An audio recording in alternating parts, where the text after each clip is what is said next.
Hello, this is Paige again, the outreach assistant from Story County Conservation, and today I'm going to be taking you on a virtual paddle on the South Skunk River.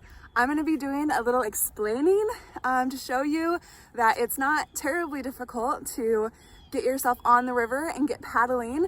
I'll give you a few tips and helpful hints to kind of begin that adventure if you want to try it out for yourself.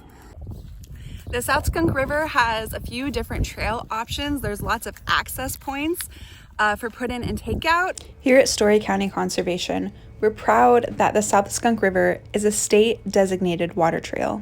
For information about this river, visit skunkriverpaddlers.org.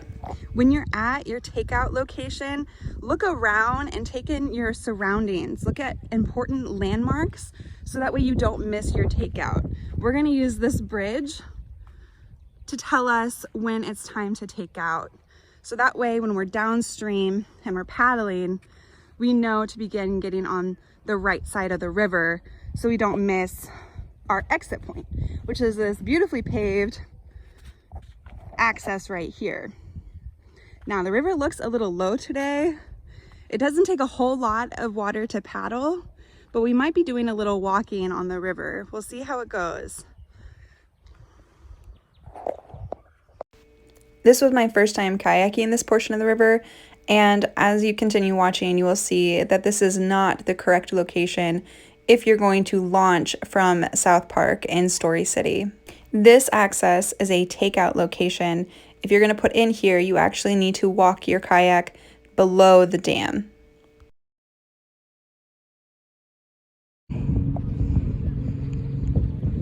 So we are putting in here at South Park in Story City. When you're on the river, always be mindful of signs. They will guide you if there's a dam or something that's dangerous ahead.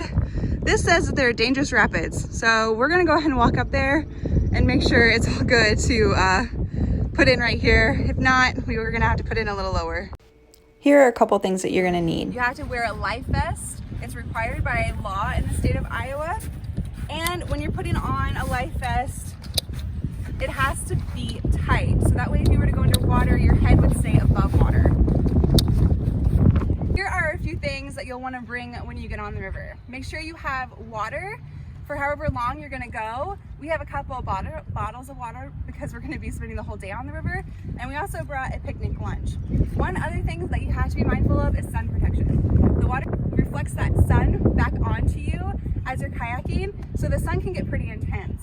The areas that you really have to be careful of getting sunburned are your shoulders and right here between your legs. One last thing I forgot to mention is water shoes. You're going to want some protection around your feet so that way you can enter and exit the kayak while you're in the water. One resource my family has used pretty much my whole life is this Paddling Iowa book. In it, it lists all of the water trails in Iowa, and it also gives you a map of the takeout locations and the put-in locations, and it will also give you a description of portages and features that you might find on the river that you have to be mindful of.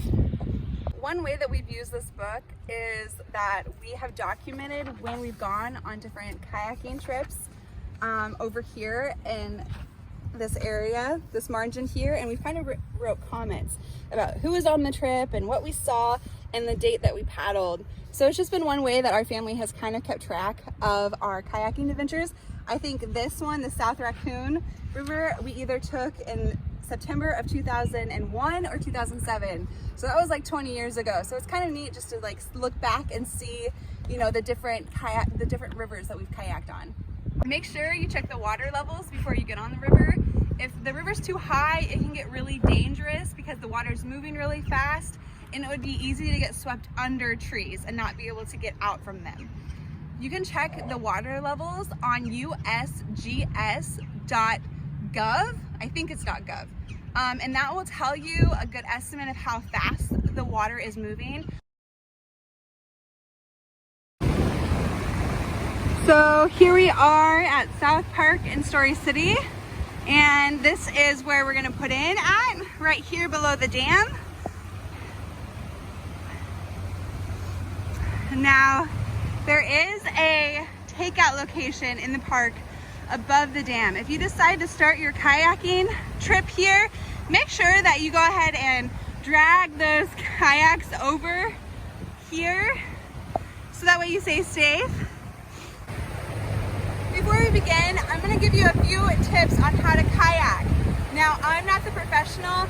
If you've never kayaked before, check out, there are tons of good YouTube videos that can demonstrate some good tips, but I'll just give you a quick little how-to if you've never kayaked before.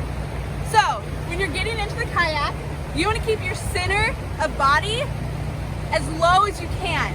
So that way you don't tip the kayak over when you step in. Once you step in, make sure you quickly sit down. You want to stay as centered as possible as you're hopping into the kayak. I'll demonstrate.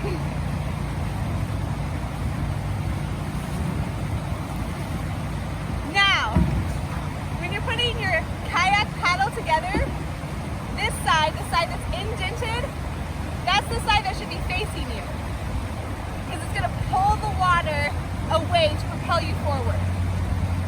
When you do your stroke, you're going to start near your feet and you're going to pull it back to your hip. If you pull it back further, it will start to turn you. And that's how you turn in a kayak. You do deep strokes and it will propel you to the opposite side. Posture is really important when you're kayaking. You want to be able to sit up straight so you can engage your core muscles in order to paddle. Lots of times kayakers kind of get laid back in their canoe and start paddling like this. That's pretty harmful to your back and also doesn't allow your strokes to be as deep as you need them to be. There are feet rests inside of the kayak that help you to stay up straight as you're paddling.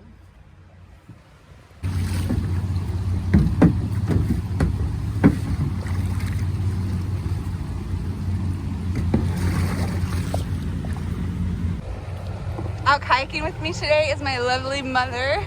She's helping me. She's the one that introduced me to kayaking when I was a little girl. And today we're still out on the river having kayaking adventures together. Here she comes. Launch, scooch, scooch. Here we go. Wish us luck.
Which way are you gonna go?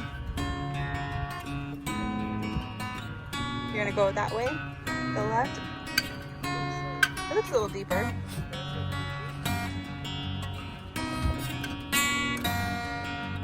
So oftentimes when you're out on these little rivers in Iowa, you'll encounter trees that are falling down and you'll have to, take your kayak out and portage around them.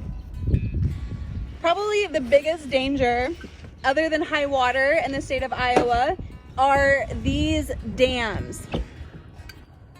One of the biggest dangers you'll encounter when paddling a river in Iowa is trees down. This is what is called a strainer. It's called a strainer because this is what it looks like under the water. If you can picture this under the water and then you think about how the current would be pushing up against you, it would be almost impossible to free yourself if you got caught in one of these underneath the water. It's best to steer clear of fallen trees and branches. Well, yeah, it didn't even look like it turned. It looked like the river kept going like straight. So we just got out here and went ahead and portaged around this tree because we didn't think there was a opening. You couldn't really tell, and it's better to be safe than sorry because we don't want to get pushed up against a tree that big and get turned over and sucked underneath.